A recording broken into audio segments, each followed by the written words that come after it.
ಹಸ್ತಮೈಥುನ ಅಂದರೆ ನಿಮಗೆ ಸಿಂಪಲ್ ಆಗಿ, ಯಾಕಂದ್ರೆ ಇದು ಬಹಳ ಸೂಕ್ಷ್ಮವಾದ ಮಾತುಗಳು. ದಯವಿಟ್ಟು ಯಾರೂ ಕೂಡ, ನಾನೊಬ್ಬ ಕ್ವಾಲಿಫೈಡ್ ಡಾಕ್ಟರ್ ಆಗಿರೋದ್ರಿಂದ ನಾನು ಹೇಳೋದೆಲ್ಲ ವಿಜ್ಞಾನ, ಎಲ್ಲೋ ಡಾಕ್ಟರ್ ಬಿಲೋದಿ ಬೆಲ್ಟ್ ಮಾತಾಡ್ತಿದ್ದಾರೆ ಅಂತ ತಿಳ್ಕೋಬಾರ್ದು. ನಿಮ್ಮ ಮಗು, ನಿಮ್ಮ ಮಗ, ಹುಡುಗದ್ ಮಾತ್ರ ಹೇಳ್ತಾ ಇದ್ದೀನಿ ಇವತ್ತು. ಹಸ್ತಮೈಥುನ ಹೆಣ್ಣು ಮಕ್ಕಳಲ್ಲೂ ಇರುತ್ತೆ, ಗಂಡು ಮಕ್ಕಳಲ್ಲೂ ಇರುತ್ತೆ.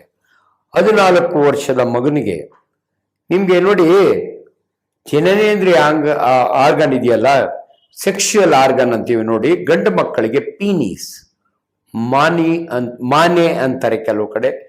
ಅದಕ್ಕೆ ಬೇರೆ ಬೇರೆ ಹೆಸರುಗಳಿದಾವೆ, ಕೆಲವು ಹೇಳಲಿಕ್ಕೂ ಕಷ್ಟ ಹಂಗಿದೆ. ಅದು 2 ಫಂಕ್ಷನ್ ಅದಕ್ಕೆ. ಒಂದು ರೀಸಸ್ ಮಾಡೋದು, ಇನ್ನೊಂದು ಸೆಕ್ಷುಯಲ್ ಇಂಟರ್ಕೋರ್ಸ್. ಯಾವಾಗ? ಆ ಪರ್ಟಿಕ್ಯುಲರ್ ಏಜಿಗೆ ಬಂದಾಗ, 21 ವರ್ಷ ಆದ ನಂತರ.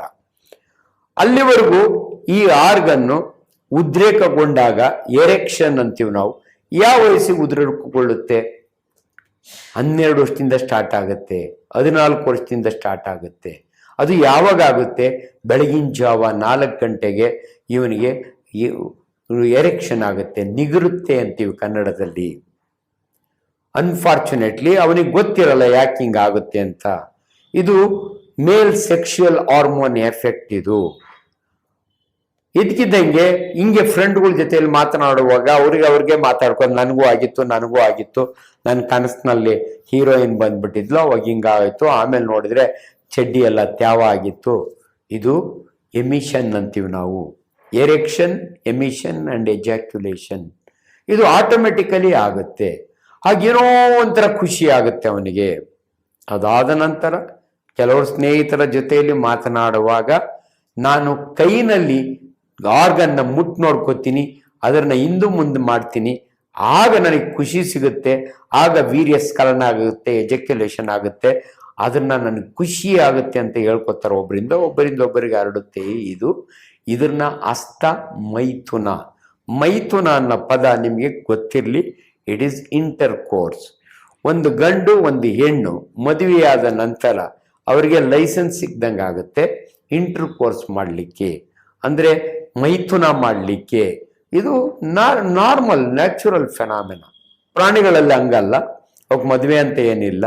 ಒಂದು ಗಂಡು ಕರು ಓರಿ ದೊಡ್ಡದಾದ ಮೇಲೆ ಯಾವುದೇ ಹಸ ಇರಲಿ, ಅದು ಅದ್ರ ಮೇಲೆ ಹತ್ತೋದು ನೀವು ನೋಡಿರ್ತೀರಿ. ನಾಯಿಗಳು ಇದು ಮಾಡೋದನ್ನು ನೀವು ನೋಡಿರ್ತೀರಿ, ಕ್ಯೂರಿಯಸ್ ಆಗಿ ನೋಡಿರ್ತೀರಿ. ಆದರೆ ಮನುಷ್ಯರಲ್ಲಿ we are all social beings. So ಈ ಕ್ರಿಯೆ ಭಾಳ ಸೀಕ್ರೆಟಾಗಿ ನಡೆಯುತ್ತೆ. ಅದಕ್ಕೆ ಮದುವೆ ಮಾಡೋದು ಒಂದು ಲೈಸೆನ್ಸ್ ಸಿಗದಂಗೆ.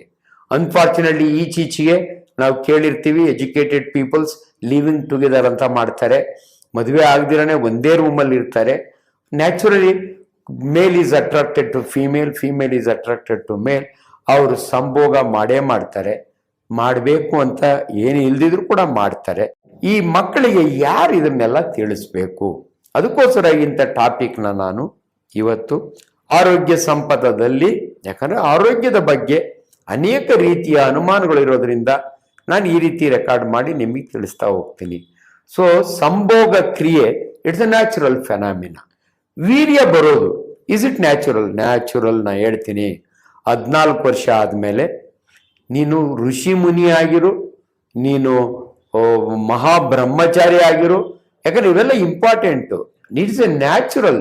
ನಿಮ್ಮ ಬಾಯಿನಲ್ಲಿ ಜೊಲ್ಲು ಹೆಂಗೆ ಉತ್ಪತ್ತಿ ಆಗುತ್ತೋ, ನಿಮ್ಮ ಪ್ಯಾಂಕ್ರಿಯಾಸ್ನಲ್ಲಿ ಇನ್ಸುಲಿನ್ ಹೆಂಗೆ ಉತ್ಪತ್ತಿ ಆಗುತ್ತೋ, ನಿಮ್ಮ ಲಿವರ್ನಲ್ಲಿ ಬೈಲ್ ಜ್ಯೂಸ್ ಹೆಂಗೆ ಉತ್ಪತ್ತಿ ಆಗುತ್ತೋ, ಹಂಗೆ ನಿಮ್ಮ ವೀರ್ಯ ನಿಮ್ಮ ಬೀಜದಲ್ಲಿ ಉತ್ಪತ್ತಿಯಾಗಿ ಅದು ಎಲ್ಲೋಗುತ್ತೆ, ಈಚೆಗೆ ಬರಲೇಬೇಕು. ಸೊ ಯಾಕೆ ಮಾತಾಡ್ತೀನಿ ಅಂದರೆ, ವೀರ್ಯ ಬಂದ್ಬಿಡ್ತು ಅಂದರೆ ಆ ಖುಷಿ ಇರುತ್ತೆ. ಅದಾದ ನಂತರ ಯಾರೋ ನಿಮ್ಗೆ ಹೇಳ್ತಾರೆ, ಪದೇ ಪದೇ ವೀರ್ಯ ಹೋದ್ರೆ ವೀಕ್ ಆಗ್ಬಿಡ್ತೀಯ ನೀನು, 1 ತೊಟ್ಟು ವೀರ್ಯ 20 ತೊಟ್ಟು ರಕ್ತಕ್ಕೆ ಸಮಾನ ಅಂತ ತಪ್ಪು ಮಾಹಿತಿ ನಿಮಗೆ ಕೊಟ್ಟಿರ್ತಾರೆ. ದಯವಿಟ್ಟು ಅದನ್ನ ಕರೆಕ್ಟಾಗಿ ತಿಳ್ಕೊಳ್ಳಿ. ನಾನೊಬ್ಬ ವೈದ್ಯನಾಗಿ ನಿಮ್ಗೆ ಹೇಳ್ತಾ ಇದ್ದೀನಿ, ವೀರ್ಯ ಎಷ್ಟೇ ಸಾರಿ ಬಂದರೂ ಕೂಡ ವೇಸ್ಟ್ ಏನಾಗಲ್ಲ. It's A natural secretion. So ನೀವು ತಪ್ಪು ತಿಳ್ಕೊಂಡು ಅದ್ರ ಬಗ್ಗೆ ಡಿಪ್ರೆಷನ್ಗೆ ಹೋಗಬೇಡಿ. ಇದು ಯಾಕಂದರೆ ನಾನು ತುಂಬ ಸಾರಿ ನೋಡಿದ್ದೀನಿ, 98% SSLC ತೊಗೊಂಡಿರೋ ಹುಡುಗ PUC ಒಳಗೆ 65% ಬರ್ತಾನೆ. ಯಾಕಂದರೆ ಇವನಿಗೆ ವೀರ್ಯ ಸ್ಖಲನ ಆಗುತ್ತೆ, ಹಸ್ತಮೈಥುನ ಮಾಡ್ಕೋತಾನೆ, ಯಾರಿಗೂ ಹೇಳಲ್ಲ, ತಂದೆ ತಾಯಿಗೂ ಹೇಳಲ್ಲ. ಸೊ ಇವನು ಡಿಪ್ರೆಷನ್ಗೆ ಹೋಗ್ತಾನೆ, ಕಾನ್ಸಂಟ್ರೇಷನ್ ಕಡಿಮೆ ಆಗುತ್ತೆ, ಮೆಮೊರಿ ಕಡಿಮೆ ಆಗುತ್ತೆ. ವೀರ್ಯ ಹೋಗೋದ್ರಿಂದ ಮೆಮೊರಿ ಕಡಿಮೆ ಆಗುತ್ತಾ?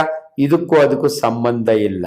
ಅದ್ರ ಬಗ್ಗೆ ತಪ್ಪು ತಿಳುವಳಿಕೆಯಿಂದ ಯೋಚನೆ ಮಾಡೋದ್ರಿಂದ ನಿಮಗೆ ಮೆಮೊರಿ ಲಾಸ್ ಆಗುತ್ತೆ ಹೊರತು ಅದರಿಂದ ಆಗಲ್ಲ. ಇದೊಂದು ಬಹಳ ಇಂಪಾರ್ಟೆಂಟ್ ವಿಚಾರಗಳು. ಈ ವಿಚಾರಗಳನ್ನ ಈ ವಯಸ್ಸಿನಲ್ಲಿ ನಾನು ಹೇಳ್ದಿದ್ರೆ ನಿಮಗೆ ಬಹಳ ಕಷ್ಟ ಆಗುತ್ತೆ, ಬೇರೆ ಯಾರು ಹೇಳಲಿಕ್ಕಾಗೋದಿಲ್ಲ. I am a very senior doctor. ನಾನು 70 ವರ್ಷದ ಮನುಷ್ಯ, ಜೀವನದಲ್ಲಿ ಸಾಕಷ್ಟು ಅನುಭವಗಳಿರ್ತಕ್ಕಂಥ ವೈದ್ಯ.